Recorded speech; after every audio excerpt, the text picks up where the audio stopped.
2 3। Good morning sir. Sir मैं nursing officer रेणुपाल हूँ। Sir आप नेल्स देख के कैसे डिसीज का पता लगाते हैं? नाखून देख के बीमारी कैसे पता लगती है? रेणु जी के पास इसको फोकस करें, इसको फोकस करें। नाखून, नाखून देख के बताइए, नाखून देख के क्या दिख रहा है? क्या स्ट्रक्चरल चेंज हो गया है नेल के अंदर? नेल फूले हुए लग रहे हैं, सूजे हुए लग रहे हैं, राउंडेड लग रहे हैं, स्पंजी लग रहे हैं, कर्व्ड लग रहे हैं, और अपसाइड डाउन स्पून, चम्मच जैसे चम्मच को उल्टा रख दिया हो, अपसाइड डाउन लग रहे हैं। ऐसे नेल की शेप को हमेशा याद रखिए, क्लबिंग कहा जाएगा। क्लबिंग, क्लबिंग, क्लबिंग की नाखून ऐसा दिख रहा है, ऐसा दिख रहा है, क्लबिंग। तो क्लबिंग अगर है तो क्या बीमारी दिमाग में आनी चाहिए हम सबके? पहला तो ये आना चाहिए, नॉर्मल नहीं है।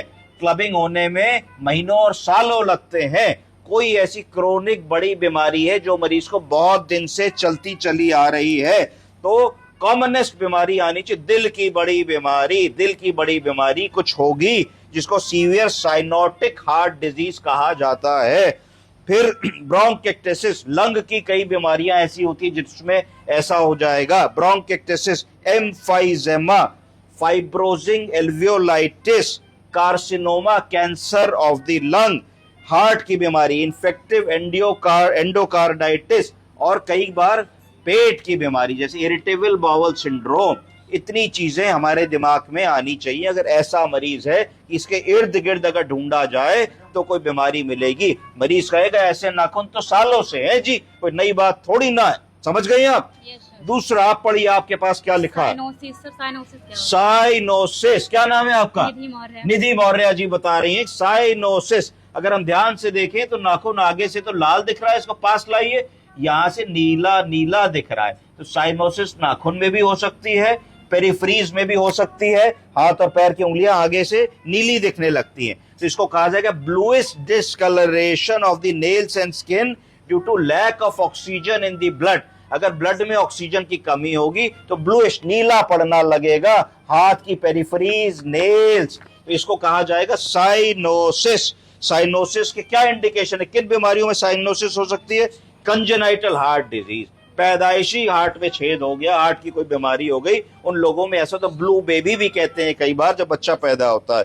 कंजेस्टिव हार्ट फेलियर, अगर हार्ट का पंप बहुत वीक हो गया, हार्ट का पंपिंग बहुत कम हो गई, तो भी इस तरीके की प्रॉब्लम हो सकती है। सांस की बीमारी, कौन सी? एस्थमा। कौन सी? COPD, chronic obstructive pulmonary disease. फेफड़ों का सीवियर इन्फेक्शन जिसमें लंग का ऑक्सीजनेशन नहीं हो पा रहा है, सांस फूल रही है, SpO2 नहीं मेंटेन हो पा रहा है, हाइपोक्सिया हो रहा है, एबीजी में PaO2 बहुत कम हो गया है, और एकदम से अगर लंग की आर्टीरियल सिस्टम में कोई थक्का जम जाए जिसको पल्मोनरी एम्बोलिज्म कहते हैं, तो सीरियस मरीज तुरंत हो जाता है। 1 मिनट पहले बोल रहा होता है और एकदम से धड़ाम से गिरता है और आपका मरीज एकदम सीरियस हो जाता है। तो इतनी चीजें हमारे दिमाग में आनी चाहिए कि ये बड़ी बात है, ये कोई झंझट की बात है, नॉर्मल नहीं है। इसमें बिना अविलंब हमको दिमाग लगाना होगा, चिकित्सक से कहना होगा सर साइनोसिस हो रही है, जरा सा देख लीजिए।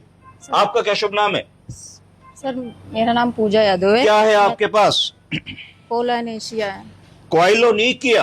हाँ, इनकी अगर आप इस पे देखें तो इस पे क्वाइलोनिकिया लिखा है। क्वाइलोनिकिया क्या हुआ? ये हुआ स्पून शेप्ड नेल, चम्मच की तरीके से। अभी तो हमने कहा था क्लबिंग में उल्टा है, अब इनका स्पून शेप्ड नेल हो गया। अब नाखून ऐसा हो गया, ऐसा हो गया, कॉनकेव है ना, इस तरीके से हो गया हमारा। तो इसका क्या मतलब है कि अब नॉर्मली थिन नाखून बहुत ही पतला हो गया, ब्रिटिल हो गया, एकदम छू दो तो टूट जाए, इस तरीके का हो गया। कॉनकेव, कॉनकेव है ना, कॉनकेव हो गया। उसमें स्पून मतलब स्पून लाइक उसका स्ट्रक्चर हो गया है ना। ये क्यों हो सकता है? इस सिस्टमिक बीमारी में हो सकता है, जेनेटिक बीमारी में हो सकता है, और ऑक्यूपेशनल बीमारी में हो सकता है।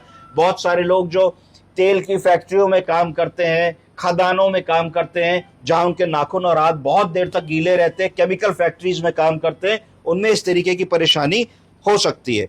इससे अगर मान लो, ये तो एक पार्ट हो गया, अगर मान लो ये सिस्टमिक बीमारी, सिस्टम के कारण है। कॉमनेस्ट अगर ओपीडी में ऐसा मरीज आ रहा है, वो कहता है हम तो हाउसवाइफ है जी, कई काम हम नहीं करते, तो क्या 2 चीजें दिमाग में आनी चाहिए? पहला, आयरन डेफिशिएंसी। इससे आयरन डेफिशिएंसी जिसको होती है उसमें कॉमन है ये होना, और हाइपोथायरॉयडिज्म, थायराइड की मात्रा कम होना, हाइपोथायरॉयडिज्म जिसमें TSH कम हो जाता है। क्या हो जाता है? गलत, हाइपोथायराइडिज्म में टीएसएच हमेशा बढ़ जाता है क्योंकि थायरॉक्सिन की मात्रा कम होती है, तो थायराइड स्टिमुलेटिंग हार्मोन को बड़ी मेहनत करनी पड़ती है, ऐसे तो टीएसएच बढ़ा मिलेगा। 60 70 80 आदमी पहली बार कराएगा तो उसको हाइपोथायराइडिज्म कहा जाएगा। तो हाइपोथायराइडिज्म के भी मरीज में इस तरीके के नाखून हो सकते हैं। मैडम नमस्ते, क्या नाम है आपका? सर नीलम वर्मा। क्या आप इसमें आपके पास लिखा है? ल्यूकोनिकिया। ल्यूकोनिकिया, दिखाइए, ये क्लोज करिए भैया का। क्या है? ल्यूकोनिकिया। तो ल्यूकोनिकिया क्या हुआ, कौन बताएगा? इसमें नाखून ओपेक और व्हाइट हो गए। ओपेक का मतलब है कि ट्रांसपेरेंट नहीं, ट्रांसलूसेंट हो गया, अंदर की चीज नहीं दिख रही, धुंधला हो गया है नाखून, धुंधला हो गया है ना, लकीरें आ गई है नाखून के ऊपर। तो ये किस बीमारी में होगा? अगर ऐसा है तो हमको देखना चाहिए, पूछना चाहिए, भाई लिवर की कोई शिकायत तो नहीं है, कोई एल्कोहल मदरा वाला मैटर तो नहीं है। जनरली जो क्रोनिक लिवर डिजीज के मरीज होते हैं उनमें ऐसा होता है। ऐसे मरीज जिसमें प्रोटीन एल्बुमिन की बहुत कमी होती है, हाइपोप्रोटीनीमिया, हाइपोएल्बुमिनिमिया, उनमें ऐसा होता है। ऐसे मरीज जिसमें न्यूट्रिशनल डेफिशिएंसी होती है, जो खान पान जिनका ठीक नहीं होता, जो बड़े दुबले पतले होते हैं, फ्रेल होते हैं, उनमें भी ऐसा हो सकता है। तो इस बारे में हमको ध्यान देने की जरूरत है। भैया नमस्ते, क्या शुभ नाम है आपका? नितिन सर।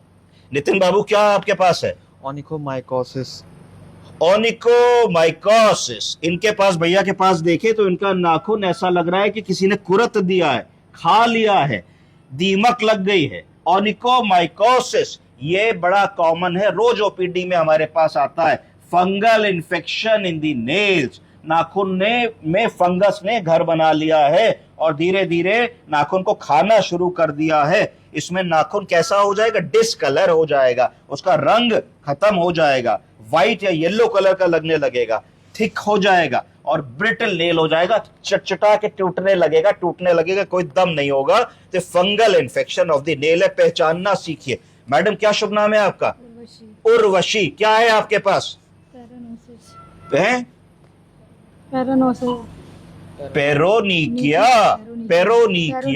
उर्वशी जी के पास है पेरोनिकिया। ये क्या है? ये बड़ा कॉमन है हमारे पास, ओपीडी में सबके पास आता है। नाखून के आसपास पस पड़ने लगा, खाल लाल हो गई, पीली हो गई, इन्फेक्शन हो गया, तो इसको पेरोनिकिया कहते हैं। सीखिए, infection around the finger of the nails, चाहे हाथ का हो चाहे पैर का हो, क्या होगा? रेडनेस हो जाएगी, पेन होगा, स्वेलिंग होगा और कई बार पस जैसा फॉर्मेशन या डिस्कलरेशन भी होगा। ये जनरली किस बैक्टीरिया की वजह से होता है? स्टेफिलोकोकस और यस। तो इसमें आपके चिकित्सक को, डर्मेटोलॉजिस्ट को, इन सभी कंडीशंस में मरीज को हमें रेफर करना है। पर ओपीडी में जब हम बीपी ले रहे हैं, पल्स ले रहे हैं, वाइटल ले रहे हैं, मरीज पहली बार आपके पास मिल रहा है, तो आपको जरूर ये पहचानना और आना चाहिए। तो आप लिखेंगे पर्चे पे, जब बीपी ले रहे हो, clubbing observe, cyanosis observe, koilonychia observe, leukonychia observe, onychomycosis observe, paronychia observe, तो डॉक्टर की नजर में जाएगा, हाँ भाई ये एक चीज मैडम ने अच्छी बताई, हमारे नर्सिंग अफसर ने, इनको इसका ज्ञान है। कुछ और भी चीजें होती हैं, मैं अगली बार बताऊंगा, पर इतना अगर आएगा तो हम लोगों को काफी इससे हेल्प मिलेगी। समझ गए? उठाइए अपने अपने ये। Wonderful, thank you, best of luck.